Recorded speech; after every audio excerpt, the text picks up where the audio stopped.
Oi pessoal, tudo bem com vocês?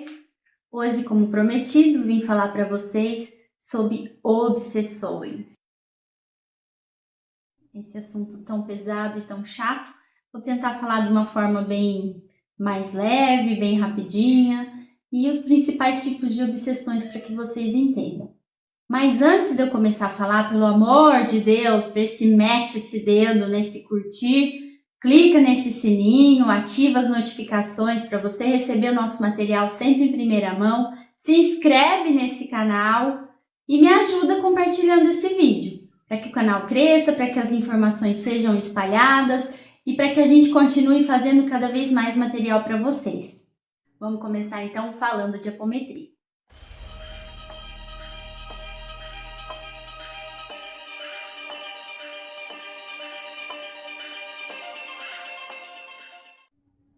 Então vamos lá, né, pessoal?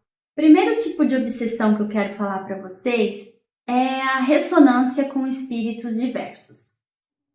Às vezes por um motivo de vingança, uma mágoa do passado, uma relação que tiveram em outra existência até, algum tipo de espírito pode se ligar a outro e aí vão estabelecendo essa relação, vai ficando ali e isso começa a prejudicar uma das duas partes. Esse tipo de obsessão é muito mais fácil de ser identificado. Por quê? Porque é uma energia estranha, uma energia diferente que se acopla a nós, ao nosso campo vibracional, altera o nosso campo vibracional e permanece ali. E por isso, quando a gente vai passar por um processo, por uma apometria ou numa casa de oração, numa casa espírita, esse tipo de energia é mais fácil de ser identificado, porque é uma energia estranha, diferente à nossa. Porém, o fato de ser mais fácil de ser identificado não quer dizer que é mais fácil de tratar. Esse tipo de obsessão, de ressonância com outros espíritos, podem ter nascido há muito tempo atrás, né? Como eu falei, por uma relação que teve traumática, por vingança, por diversos motivos. E aí, às vezes, os espíritos que carregam esse desejo de vingança vão levando isso consigo por tempos e tempos e milênios e centenas de anos e vão alimentando essa raiva, vão alimentando essa vingança. Então, às vezes, quando a gente identifica um tipo de energia dessa com ressonância, é muito difícil quebrar esse padrão, essa vingança que vem sendo alimentada por tanto tempo. Então, às vezes, demanda um trabalho muito forte, uma energia muito forte para quebrar e para fazer esse espírito compreender de que é melhor seguir por outro caminho e não por esse caminho de vingança. Esse tipo de ressonância pode acontecer também por uma queda no nosso padrão vibratório. Um dia que você não tá legal, que você vibra mais baixo, sai na rua, leva uma fechada de trânsito e aí tudo isso vai se acumulando e você vai abaixando a sua frequência, o seu campo vai se tornando mais denso e aí espíritos, de repente você entra num local, num mercado onde existe diversos tipos de energia, ou você entra num cemitério porque alguém faleceu e você vai ao velório, ou você entra num hospital onde existem muitas pessoas doentes, a energia também é mais baixa, e aí você entra com uma vibração baixa num local desses, ou enfim, qualquer tipo de lugar, e aí espíritos reconhecem que você vibra baixo como ele e se acopla a você e aí permanece com você porque de alguma forma você o alimenta, você fornece algum tipo de energia a ele. Então esse tipo de ressonância com outros espíritos pode acontecer de diversas formas, tá? Por afinidade vibratória, por vingança, por mágoa, por situações do passado, por reajuste de contas. Às vezes um espírito pode se ligar a você porque ele está obedecendo ao comando de um espírito que tem que na hierarquia está um pouco acima dele, ele está ali para cumprir um trabalho, ele está sendo pago para aquilo. Enfim, pode acontecer de diversas formas, mas é sempre uma energia externa a nós que está a influenciar a nossa vida, nosso campo vibratório, trazendo prejuízo para uma ou para ambas as partes. Bom, agora eu vou falar sobre mais um tipo de obsessão que a gente passa muito, e que na verdade hoje são os tipos de obsessão mais identificados, os que mais acometem a nossa vida. E essa primeira que eu vou falar se chama personalidades múltiplas. Elas são registros, elas são personalidades que ficaram por serem reajustadas. Nesse grande jogo de videogame que é a nossa vida, é como se fosse aquela fase que você não conseguiu completar e por isso tem que passar de novo para que consiga avançar no jogo.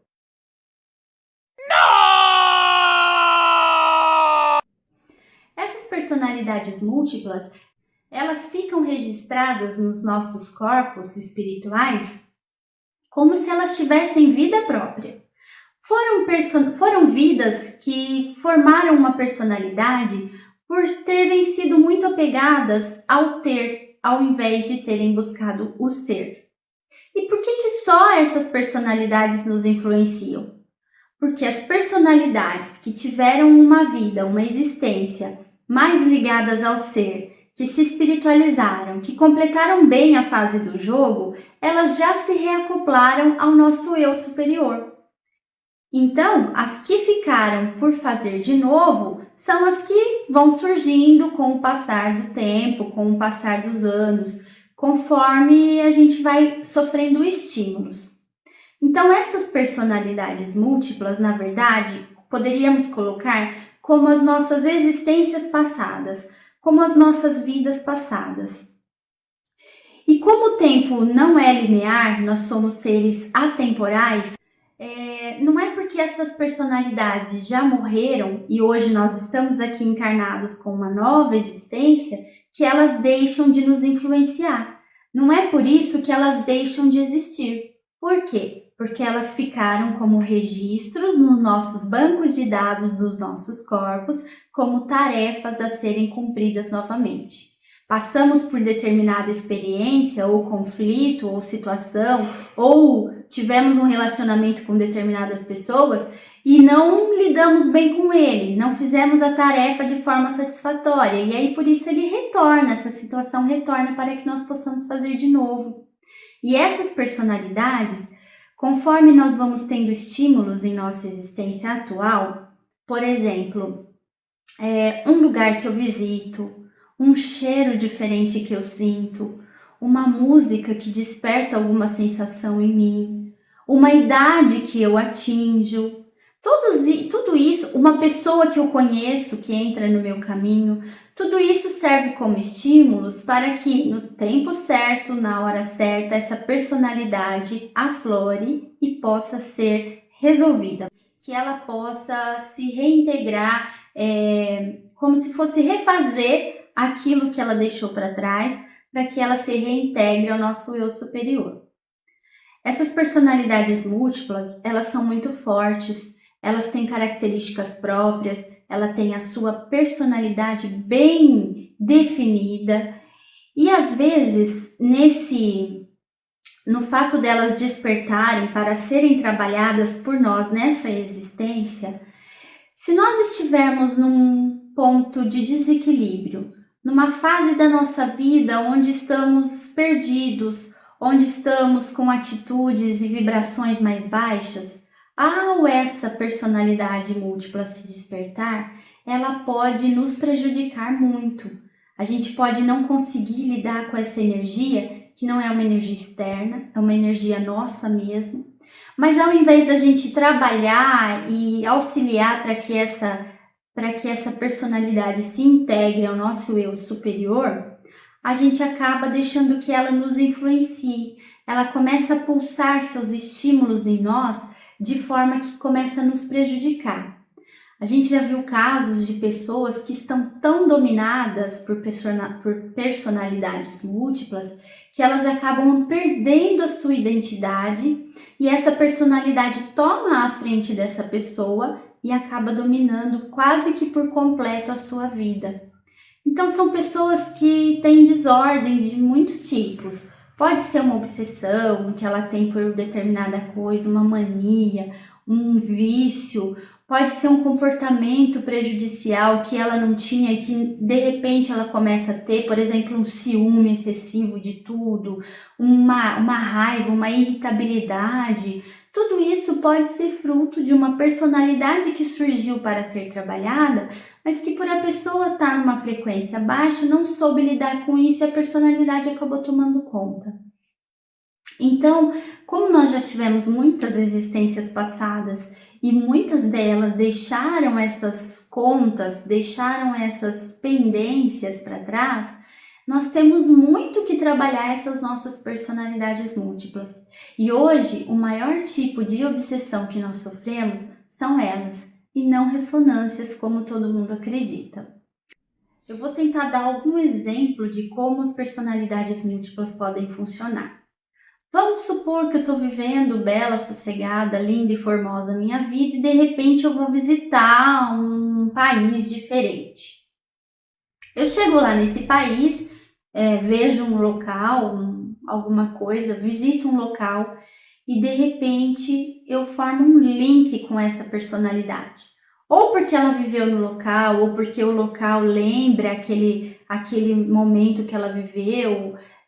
A gente já viu casos assim. E aí essa personalidade, a partir do link que eu formei com esse local que eu visitei, essa personalidade começa, opa, chegou minha vez de ser despertada e vou começar. Ela é desperta realmente. E aí, se a gente não tá muito legal, ela começa a tomar conta. Ou, por exemplo, aos 34 anos, em algum momento de uma existência passada, eu tive um trauma muito grande, um conflito com alguém muito grande, e aí eu cometi o suicídio. Pode acontecer de hoje, aos 34 anos novamente, essa personalidade, justamente por eu ter atingido a idade, essa personalidade acordar, vamos dizer assim, e começar a pulsar em mim pensamentos suicidas, que até ontem não faziam parte da minha vida, mas que de repente, por que de repente eu comecei a ter pensamentos suicidas? Por que de repente minha vida começou a virar uma bola de neve e eu tô com esse pensamento?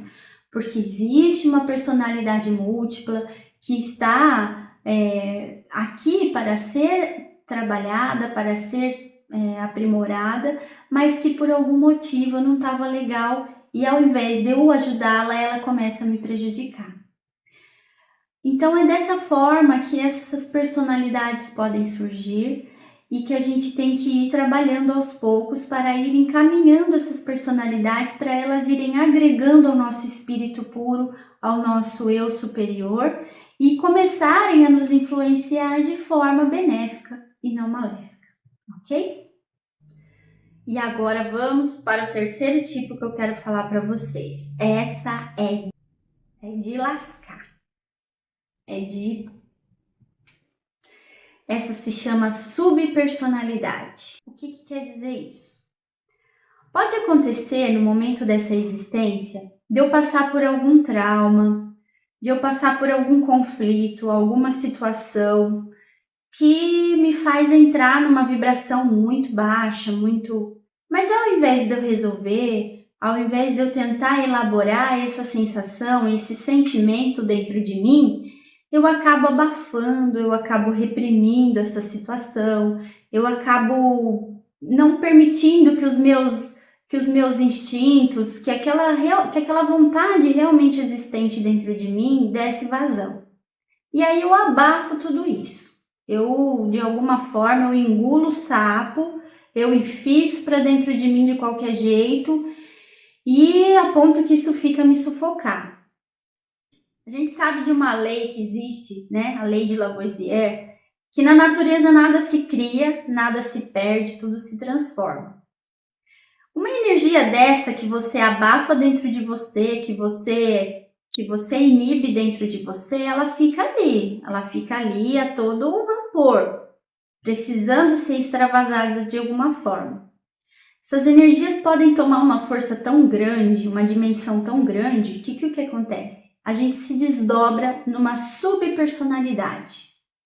É uma personalidade que vem com a força dessa energia que eu abafei, ou desse trauma que eu não trabalhei, ou dessa frustração que eu passei e deixei quieta lá e tentei engolir. Não se engole isso, porque o fato de eu ficar quieta, de eu não trabalhar aquilo, não vai fazer com que aquilo desapareça. Pelo contrário, pode fazer que aquilo tome vida fora de mim, que eu crie uma subpersonalidade. Então, as subpersonalidades, elas têm as minhas características de hoje, características físicas de hoje, porém, elas vêm com essa energia que eu não trabalhei dentro de mim na personalidade física atual. E aí, elas, como que se vivessem num universo paralelo, elas vão pelas beiradas, comendo pelas beiradas e atuando de forma que elas começam a me sabotar, a me boicotar, a arquitetar as coisas de forma que isso começa a me prejudicar. Uma subpersonalidade com um grau de sofisticação e de periculosidade altamente nocivos a nós. Porque foi um sentimento não trabalhado que saiu de mim, tomou uma personalidade para si e ficou solto por aí, sem domínio, sem nada.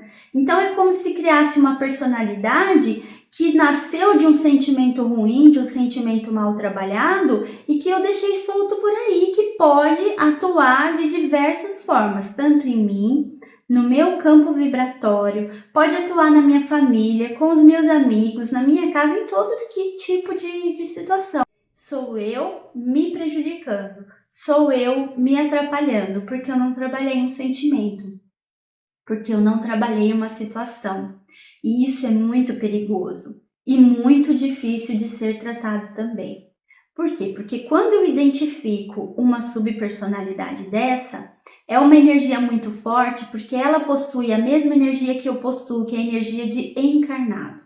É muito difícil a gente tentar trabalhar energias de encarnados que não estão de acordo com aquele trabalho que vai ser feito. Se a gente não fizer um trabalho muito bom de conscientização daquilo que ela está fazendo e não conseguir trabalhar aquilo que a formou, é difícil retirar, é difícil de trabalhar essa situação. Então a gente tem que tomar muito cuidado com aquilo que a gente reprime, com aquilo que a gente engole de sapo na vida da gente, para que isso não se transforme num monstro a nos prejudicar depois. Bom, eu falei só de problema até agora, só de obsessão, personalidade múltipla, subpersonalidade, tudo lascado, tudo danado na vida da gente. Joguei o problema, e agora a solução tá onde? Através da autopometria a gente consegue tratar todos esses tipos de energia, mesmo sem ter consciência da existência dela. Não precisa ser médium e saber identificar que existem essas energias na nossa vida para que a gente consiga fazer com que tudo que está em desacordo com a nossa proposta reencarnatória seja tratado pela autopometria. A gente coloca na autopometria os nossos problemas, os nossos conflitos, as nossas questões, e ela vai distribuindo energia para que tudo isso seja tratado independente do que é. Se é uma ressonância, se é uma personalidade múltipla ou se é uma subpersonalidade. Mas eu vou explicar melhor sobre a autopometria para vocês no próximo vídeo. Eu espero que tenham gostado, que tenham compreendido. Se restou alguma dúvida a respeito desse assunto, podem colocar nos comentários aqui abaixo. Vou tentar responder todo mundo. Se você gostou do nosso vídeo, por favor, não esquece em curtir, de clicar em curtir. Não esquece de se inscrever no nosso canal e de compartilhar esse vídeo com o máximo de pessoas possível. Isso é muito importante para que o canal cresça, essa interação e esses pequenos gestos que você vai fazer para que o canal cresça e para que a gente continue produzindo esse tipo de material. Então, se você assistiu até o final e gostou, clique em curtir, tá bom? Um beijo para todos e até a próxima. Certo? Posso começar? A valer? Sim. Obrigada. Com licença.